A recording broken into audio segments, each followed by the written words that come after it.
O recado do exército e da polícia que fez os bandidos devolverem as metralhadoras furtadas. Por Marcelo Godoy. A tática é uma velha conhecida nos meios policiais: o bandido entregar o que a polícia deseja para tentar evitar uma reação que atrapalhe em demasia os negócios das organizações criminosas. Foi assim que Erickson David da Silva, acusado de matar o policial da Rota Patrick Bastos Reis, se entregou à polícia. A facção criminosa queria evitar o que veio depois, a Operação Escudo, que deixou um rastro de 28 mortes no Guarujá, em 30 dias de ações na Baixada Santista. Logo que o furto das 13 metralhadoras Browning .58 Mag, de calibre 7,62 mm, no arsenal de guerra, em Barueri, na Grande São Paulo, se tornou público, policiais civis do Departamento Estadual de Investigações Criminais, DEIC, de São Paulo, começaram a usar seus contatos para tentar localizar quem estava por trás do crime. Também mandaram um recado a bandidos do 1º Comando da Capital, PCC: as armas tinham de aparecer. Enquanto isso não ocorresse, não iriam sossegar. Um agente do DEIC soube que o armamento estava enterrado na região oeste da Grande São Paulo. Um homem que já havia sido preso por roubo a banco estava em contato com os bandidos responsáveis pela guarda das metralhadoras. As investigações do departamento, comandadas pelo delegado Fábio Pinheiro Lopes, mostravam que os criminosos estavam negociando a venda do armamento ao PCC. Lopes manteve durante toda a semana contatos com o general Maurício Vieira Gama, chefe do Estado-Maior do Comando Militar do Sudeste, CMSE. Na quarta-feira, a inteligência do Exército localizou parte das armas no Rio de Janeiro. A Polícia Civil Carioca obteve ainda um vídeo no qual 4 metralhadoras .50 e outras 4 MAG eram oferecidas a traficantes de drogas, cada uma por R$180 mil. Foi quando militares e policiais fizeram chegar à cúpula do Comando Vermelho, CV, que a força terrestre não ia descansar enquanto o armamento não fosse recuperado. Na gíria policial, os bandidos teriam de vomitar as metralhadoras.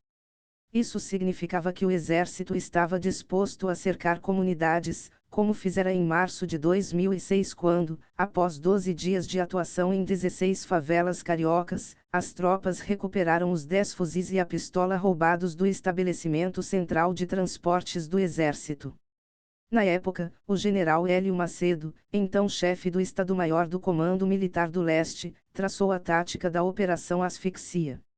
Os militares não se limitaram a patrulhar e a ocupar os morros. Controlaram as vias de acesso, verificando documentação e revistando carros. Com isso, os consumidores de drogas não puderam chegar a seus fornecedores. Calculou-se que a ação fez o faturamento dos traficantes cair 70%. A ameaça de uma nova asfixia fez com que na quinta-feira o CV abandonasse em um carro 4 metralhadoras .54 calibre 7,62 mm, na Gardenia Azul, na zona oeste do Rio, onde foram recuperadas pela Polícia Civil. Em São Paulo, enquanto o Exército apurava responsabilidades administrativas e criminais de seu pessoal no caso, o mesmo recado foi dado aos bandidos: devolvam as armas. Foi depois que o aviso chegou aos criminosos que os policiais do 1º Distrito Policial de Carapicuíba foram informados de que os bandidos estavam transportando o armamento para uma área rural de São Roque, e que elas seriam guardadas ao lado do Poço Profundo Mombaça, da Sabesp. Para lá os investigadores da delegacia se dirigiram e encontraram 9 metralhadoras, depois de pescá-las em um lamaçal. Ali estavam 5 Browning .54 MAGS. 2 bandidos fugiram. Falta agora encontrar 4 metralhadoras de calibre .50.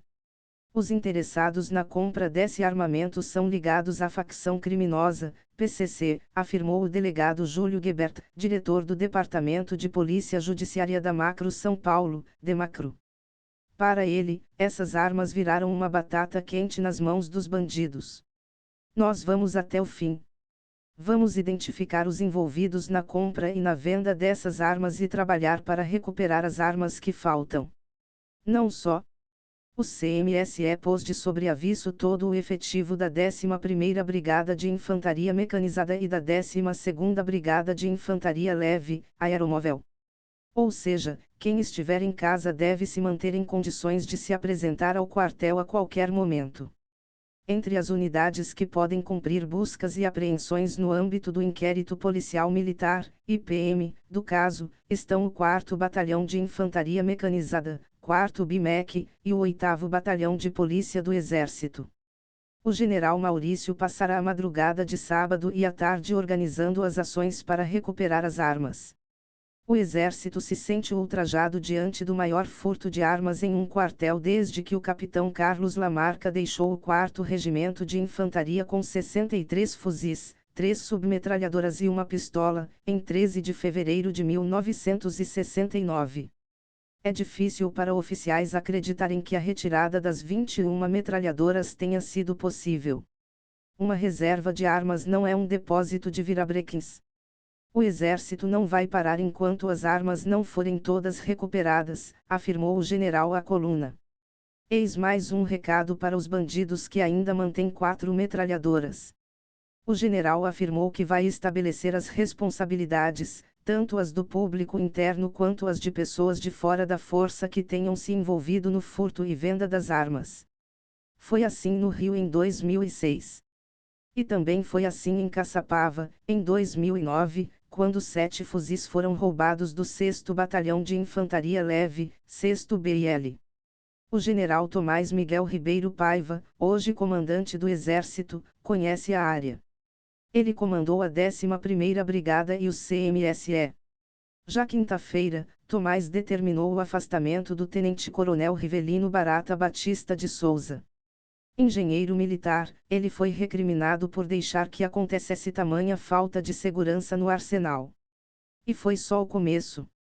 As primeiras prisões decretadas pela Justiça Militar em razão do delito devem sair ainda nesta semana.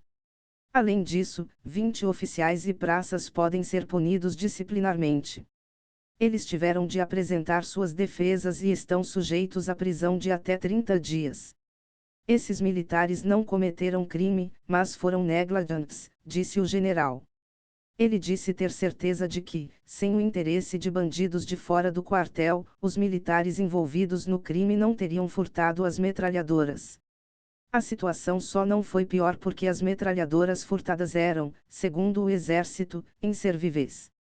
Ou seja, elas tinham defeitos tão complexos que não compensava financeiramente consertá-las.